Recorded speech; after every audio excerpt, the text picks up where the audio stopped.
If hypocrisy was currency, they'd be billionaires. Unfortunately for them, facts still exist, and I'm here to shred that spin. Let's break it down right now. Trump's Attorney General nominee just pretended to care about criminal justice reform, then turned around and called Biden's commutations abhorrent for sparing people from the death penalty. Let's expose the phony Compassion Act. Thank you, Chairman Grassley. Attorney General Bondi, in our previous conversation, we talked about criminal justice reform, and in particular, your contribution to the enactment of the First Step Act in the previous Trump administration. And I just want to talk with you about a couple of bipartisan initiatives in this area. Senators Cornyn, Lee, Durbin, Tillis, Booker, and I have introduced a bipartisan bill called the Safer Supervision Act. It focuses on the fact that federal probation officers have a massive caseload, often more than 100 folks they are supposed to be closely supervising. And this bill would work on focusing supervised release resources on those who really need it, and creating positive incentives for those who are willing and able to be rehabilitated and leave prison much less likely to reoffend. What's your experience about the need to support people when they get out of prison and to provide them with positive incentives rather than just leaving them to their own free will and the very high likelihood they may reoffend and thus violate public safety concerns? Yeah, and Senator Coons, that's why reentry, we call it, halfway houses, what you need, Senator Welch, are so important, because many people deserve to go to prison, but many people are going to get out of prison. And we don't want a revolving door. We want to do everything we can to make productive members of society. And when someone goes to prison, I mean, I saw this every day. You saw this as a revolving door. People get out, and first of all, I back up. We need drug programs. I could go on all. We need drug programs, more drug programs in our prison. We have to. Mental health, we would be here for another 2 days. We have to get more mental health in our prison system, counseling to help people. I think our local jails actually do a better job of it, at least in Florida. But we've got to work on that, because when people get out, we expect them to do well. Many people don't even know how to go get a driver's license, yet we're telling you, go get a job, have a place to live. So we have to do everything we can to help. If I could move to the driver's license question. I've also led a bipartisan bill with Senator Wicker. Senator Grassley is also a co-sponsor. It's called the Driving for Opportunity Act. And it recognizes that in many states there is a practice of suspending driver's licenses where someone is too poor to pay their court-related or public safety-related fines and fees, but where the driver's license isn't suspended because they're dangerously driving. It's just because they haven't paid their fines and fees. And then without a driver's license, they lose their job or they're not able to get a job. Would you be willing to work with this bipartisan group of us on these two bills, Driving for Opportunity and the Safer Supervision Act? I would love to read both of them, and I was unaware of that happening with driver's license. Last two questions. Clemency, as we discussed, often near the end of an administration, there's a rush to consider pardons. Would you be willing to work at a more institutionalized clemency process where there aren't just lots of commutations near the end of a term, but where there's a regular process where the DOJ and the clemency process is looked at to see whether there are reforms that should be made and recommendations that could be made to the president throughout his term?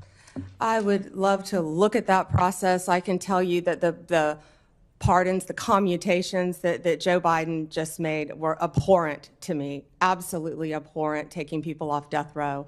I looked at the facts of many of those cases, and they were so troubling to me. I don't know what process you intend to implement, but I would love to study that with you. Well, we talked positively about your experience and mine with drug courts, veterans courts, mental health courts. There are some things we will continue to disagree about and other things I hope we can work on together. Thank you. Thank you, Senator. Senator Lee. Ah, yes, another day, another MAGA loyalist trying to wear the mask of moderation while clutching a dagger behind their back. In this latest confirmation exchange, Pam Bondi, Trump's pick for Attorney General, spent the first half of her testimony playing the bipartisan game, talking about reentry, drug courts, and her supposed commitment to rehabilitation. But before you start applauding, let's be crystal clear. This was performance politics, nothing more. This wasn't compassion. This was damage control. Because behind the warm buzzwords and fake smiles is the same Bondi who spent her career as Florida's AG fighting tooth and nail to keep people in prison, even those wrongfully convicted. The same Bondi who smeared efforts at clemency for drug offenders and defended the death penalty with religious fervor. And right on cue, her mask slips.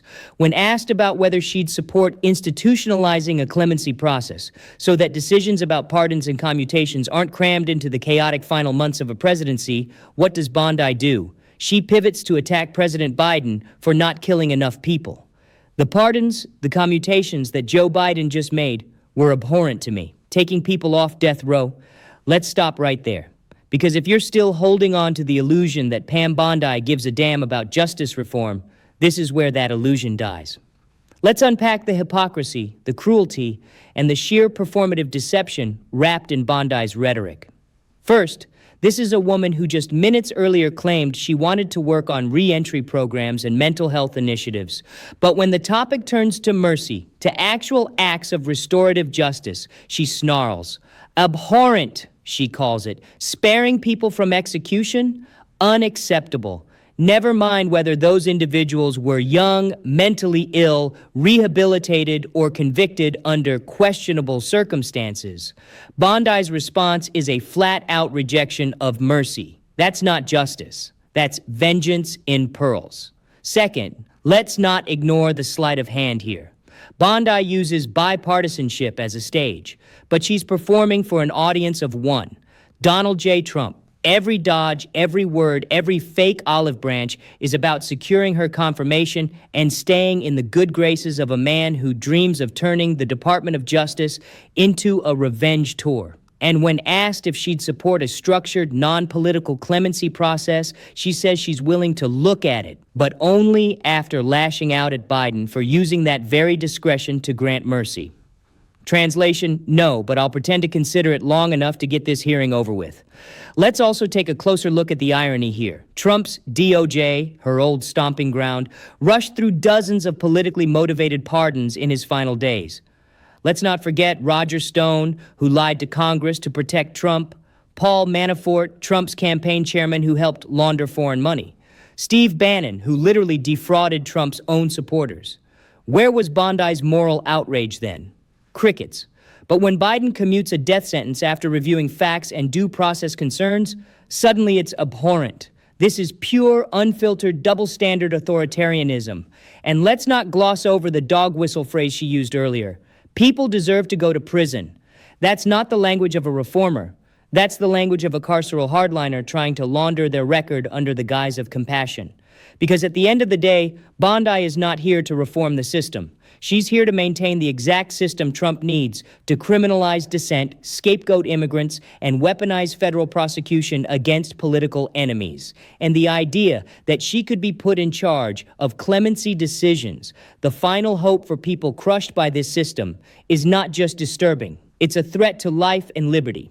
If you need more proof, just look at her priorities in this hearing. Driver's license fines, she's unaware of that injustice. Clemency, she calls mercy abhorrent. Working class Americans buried under fines and criminal records, she needs to look into it. It's all code for, I don't care. I never have.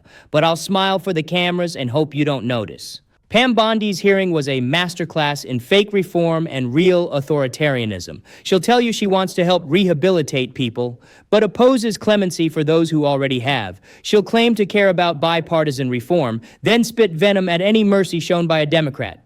She'll smile and say she's willing to look into policy. But behind the scenes, she's ready to run a Department of Justice where justice is nothing but a slogan. And let's not forget, this is the same woman who defended Trump's scheme to accept foreign jets, who refused to say the 2020 election wasn't stolen, and who can't bring herself to condemn the January 6th insurrection. Put it all together, and what do you get?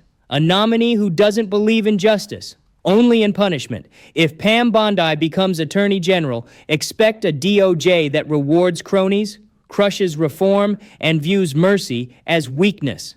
This isn't about law and order. It's about control, revenge, and political submission to Trump's will. Her confirmation would mark the death of any illusion that justice can be fair under Trump 2.0. If you're sick of fake reformers selling punishment as progress, smash that like button, share this takedown, and subscribe. Drop a comment. Should clemency be reserved for cronies or expanded for justice? We see through the act, and we won't be silent.